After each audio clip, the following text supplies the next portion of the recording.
क्षेत्रीय पार्टी तो अब फिनिश हो चुकी है, इसलिए अब मुकाबला केवल कांग्रेस के साथ ही है और कांग्रेस को आसानी से चित कर देंगे, क्योंकि कांग्रेस ने पाप ही इतने किए हुए हैं कि ये पाप ही उनको डुबा देंगे। ये शब्द हरियाणा के गब्बर कहे जाने वाले पूर्व गृह मंत्री अनिल विज के हैं, जो विधानसभा चुनावों में भाजपा की जीत का दावा कर रहे हैं। क्षेत्रीय पार्टियां तो लगभग फिनिश हो गई। लोगों का मन भी अब जो है सेलेक्ट करने का है राष्ट्रीय पार्टियों से, और मुख्य तौर पर हमारा मुकाबला कांग्रेस के साथ है और कांग्रेस को हम आसानी से चित कर देंगे। कांग्रेस ने पाप ही इतने कर रखे हैं, कांग्रेस के इसके पाप ही इसको डुबो देंगे। क्या मानते हो कब तक? अब देखिए, केंद्रीय पार्लियामेंट्री बोर्ड ने करना है। जो चुनाव समिति थी जिसमें मैं भी था, जिसका मैं सदस्य हूँ, उसने अपनी पैनल बनाकर भेज दिए। अब केंद्रीय चुनाव समिति को निर्णय करना है किस दिन करें।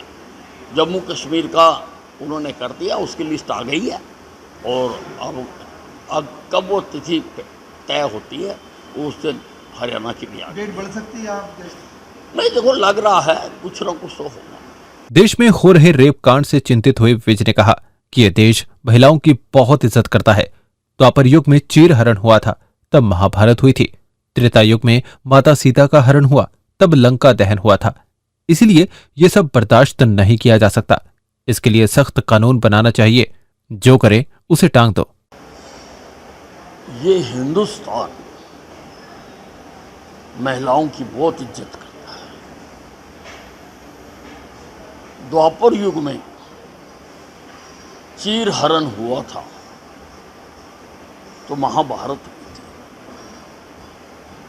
त्रेता में सीता माता का हरण हुआ था तो लंका दहन हुआ था। इसलिए इसको बर्दाश्त नहीं किया जा सकता। इसके लिए सख्त से सख्त कानून बनाने चाहिए। जो करे उसको टांग दो, यही है इसका इलाज। और उसके साथ साथ समाज में ये प्रवृत्ति क्यों बढ़ रही है, इसके बारे में भी समाज शास्त्रियों को सोचना चाहिए। समाज शास्त्री, धार्मिक नेता, सामाजिक नेता, वो निकले घरों से बाहर। हमेशा आप इतिहास उठा के देख लो, जो बुराइयां थी हमारे समय में, जब जब भी थी, उन बुराइयों को समाज को जागरूक करके ठीक किया। सजा भी दो और समाज को जागरूक भी करो। जागरूक करने वाले भी अपने घरों से बाहर निकले। हरियाणा के रोहतक में पैम्पलेट बांटने को लेकर भाजपा व कांग्रेस कार्यकर्ताओं में हुए विवाद पर भी विज ने तीखी प्रतिक्रिया दी। कांग्रेस अपने रंग दिखाने लग गई है। अभी तो सूचना के पास कुछ भी नहीं है और कुछ भी होना नहीं है। केवल सपनों में और हवा में अपने आप को सरकार समझने लग गए हैं। तभी इनका ये हाल है।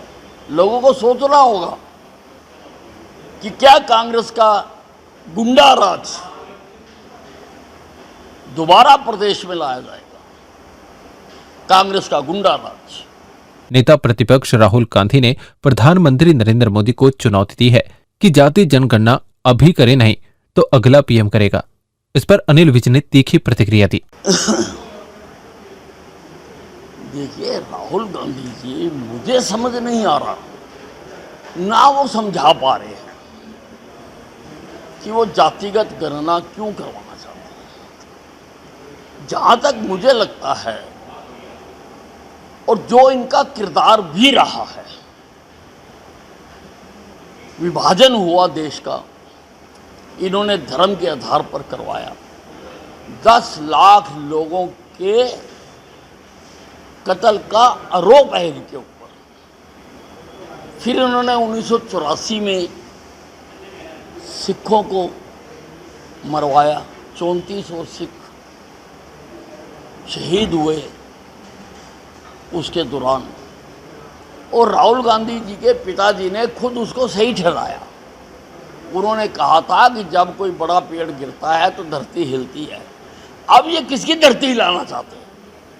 अब ये बार बार ये कह रहे हैं हिंदू मुसलमान का झगड़ा तो निबट नहीं रहा, अब ये जातियों को जातियों से लड़ाना चाहते हैं। पड़ोसी पड़ोसी लड़े, मोहल्ले मोहल्ले लड़े, गांव गांव लड़े। ये है कांग्रेस की राजनीति, ये चाहते हैं राहुल गांधी, जिसको कभी नहीं होने दिया जाएगा।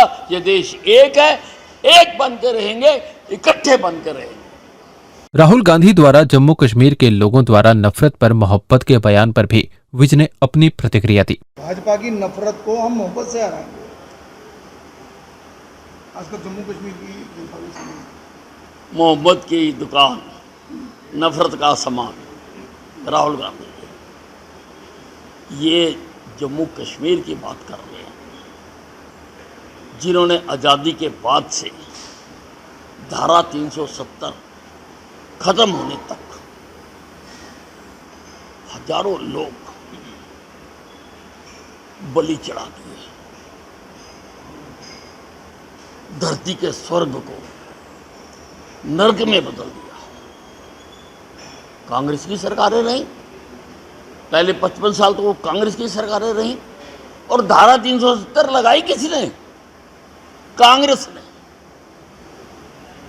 किसने लगाई धारा 370? अलग झंडा किसने बनवाया? कांग्रेस ने। ये भूल जाते हैं, इनको बार बार याद कराना पड़ता है।